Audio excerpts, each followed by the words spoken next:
How to fix. Unfortunately, Snapchat has stopped on any Android phone. Hello guys, in today's video I'm gonna show you how to fix this problem easy and quick on any Android phone. First, open settings, and now here scroll down until you find apps, or you can just type here apps or applications and then click on it. And as you see here, you will find all your installed apps.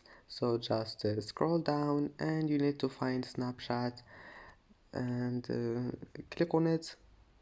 And first thing you need to do here is to click storage and click clear data and click OK. But after that you will need to log in again, but your problem must be fixed.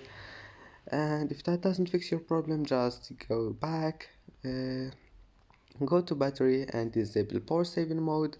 And if that doesn't fix your problem, go to Play Store and update your Snapchat, and your problem must be fixed. And that's it for today's video. Don't forget like and see you in the next video.